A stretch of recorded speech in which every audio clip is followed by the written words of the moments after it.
In today's episode, Amazon CSA gets last laugh. At least it looked nicer, right? Do you know who I am?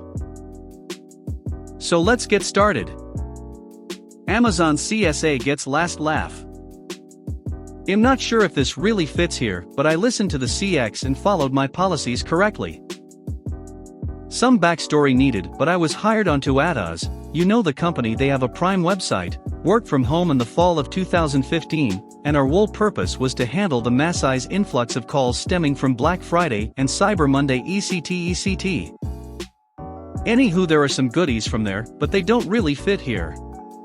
Fast forward to February of 2016, and I'm hired on fully perm, not just seasonal, and during the winter craziness my team lead put my name on the list for a newly created call queue titled Concessions Abuse. LOL, I was in heaven. I have tough skin and kept a running tally of all the Christmases I ruined, so I did the training, but if the user was flagged as an abuser they were sent to me and a crew of 20 others all like me. We were the end of the line. If you got me, I had the power to close and lock your account among other things. Okay, not to the story of malicious compliance. Random day number 532 call of day hashtag who bloody knows. I get my favorite entitled man Karen, I'll call him EMK, and it'll be me. Me, thank you for calling Atos customer service, how can I help you today? EMK, shrill, loud and obnoxious, I need my refund now. I have been waiting forever. Where is my money? Me, oh man, I am so sorry, let me look into this for you. Can I have your address, phone number and zip code to verify you account please? EMK, fucking hell, fine, address, zip, phone number dash. It's the order with the 2 MacBook Airs, I need that refund today. Me, okay, no problem sir, I will look right into it. Mind if I put you on hold? EMK, no you won't. Cut off, I put him on hold. Now I dig into this account and it's just full of refunds and concessions like free months of free shipping, ect just all bad. I find the order that's less than 4 weeks old, and he started the return and so on and so forth, printed the return label and sent them back, but the refund should have been automatic and in his account by now, $11,000, so I dig deeper and track the package back to our receiving and return center and boom, found a note. I click back over to the EMK. Me, it seems we have received the laptops and there has been some issue as to the count. EMK, cuts me off, see now, give my refund right now, I demand to speak to a supervisor. The magic words LMAO. Me, I am the supervisor and your account has been flagged for abuse. If you would like the funds sent to you, we are going to request that you send the actual laptops and not bags of sand. EMK, I have no idea what you're talking about. I want my money right now, you liar and thief, motherfucking N-words, all stealing shit. I have a deep voice and some people mistake me for being of the darker side, lol. Now at this point, per my training, I am required to do some things. Pull his info. Fill a form that will lead to a police report being filed. Close the account. The issue is this man was an authorized user on an account controlled by what looks like a small business, orders of office supplied ECT. Turns out the CCs on the account are business cards. So I also send an email with all the information regarding the closure and why there was no refund issued, and that a police report filed to all of the active emails attached to the account. Me, okay sir, thank you for holding. I have now emailed you and everyone on the account with all the information going forward. Your account is being locked and closed. We have also contacted your local PD filing a police report. Thank you for being the best part of Atos and have a nice day. Click. Aftermath. The owner of the company responded to my email the next day and informed me that EMK was no longer employed and did not have permission to buy the laptops to begin with and was trying to get them returned to save his job. Well, that didn't work, LMAO. Turns out the owner to all of our info and the police report to charge him with grand theft beyond fast. I have no idea what happened, but I do know we got a package with 2 new MacBook Airs, lol. At least it looked nicer, right? I used to manage a small franchised auto shop and had a small office that nobody went in except me and the occasional employee. Customers were definitely never in it, which is a major point of this story. One of the guys from head office was down, one of those people that just has a job because he's a childhood friend of the owner. He had a very vague title and responsibilities. As far as we could tell, his job was to go around to the shops and complain about pointless things, while causing more trouble than he could ever hope to solve, while we were told we had to listen to him. Here's one example. I had a ridiculously large desk in my office. Besides the size, it was not much more than a table.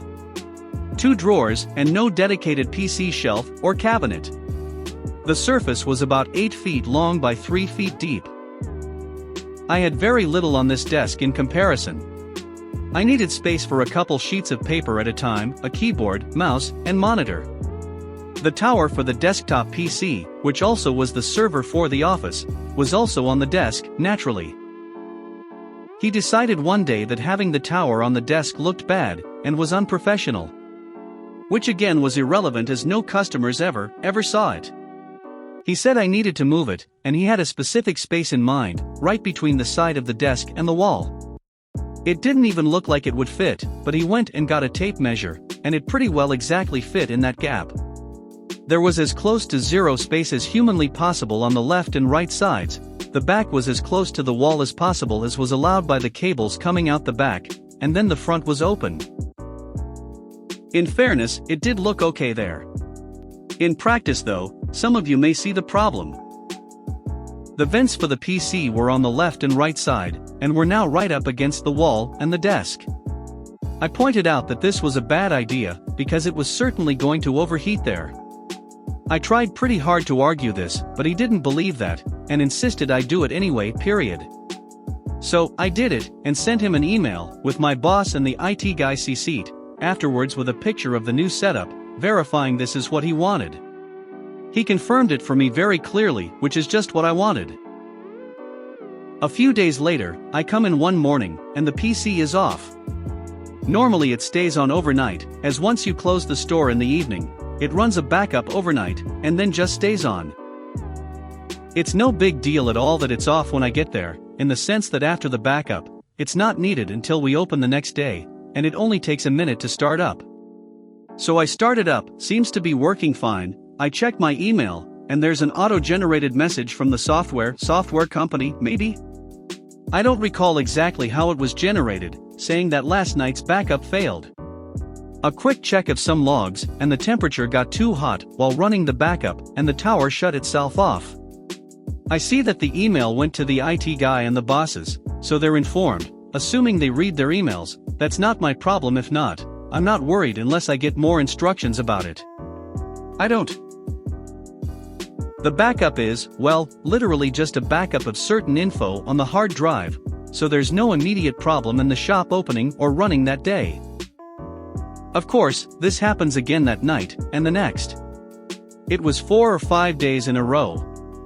Then I get in one Friday morning, and the PC won't boot. I'm not an IT guy, but okay with computers, and it appears to me the hard drive is toast. We can't open the shop without the server working, so now of course it's an emergency. The bosses are now panicking, talking to tech support for the company supplying the proprietary software and PC. Eventually they decide that yes, the hard drive is toast. I can't remember exactly why, but there's something in the contract we had about having to get a new hard drive from the supplier. We can't just run to a Best Buy. That has to be overnight from over 2,000 miles away. Over a weekend. It cost a lot, in addition to being down for all of Friday. It arrives midday Saturday, and installing/setting up the software takes the rest of Saturday. Sunday, we're normally closed, so no loss of business there, but with the backup having failed for the preceding week, there's a whole ton of info that has to be manually entered from those days. The only people around with the access and knowledge to do so are me and my boss, and he sure as heck has never worked a weekend and doesn't intend to start now. The good parts are that I'm a single guy at the time with no plans, and I get paid hourly. And the way our pay works is I make time and a half for overtime, until I get to a certain amount of hours, which I manage to do Friday and Saturday. After that, I get double and a half. Which I did for about 10, 12 hours on Sunday, while doing slightly tedious, but very easy, data entry work, in peace and quiet except for YouTube.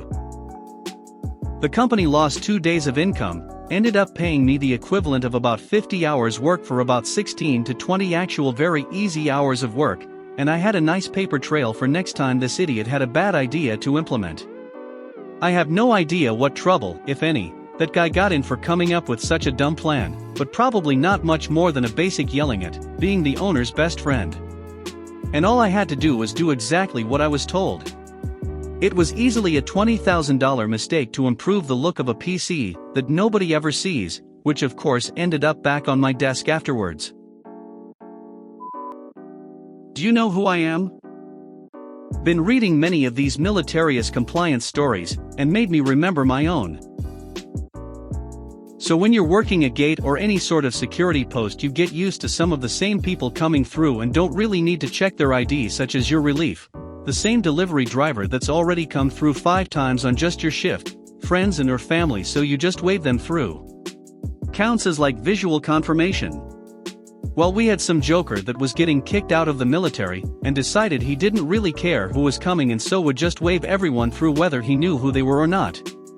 Well, lo and behold, leadership finds out and rips him a new one and comes down with a policy of visual confirmation is no longer an adequate means of access, and that we have to check every ID of every individual entering the installation.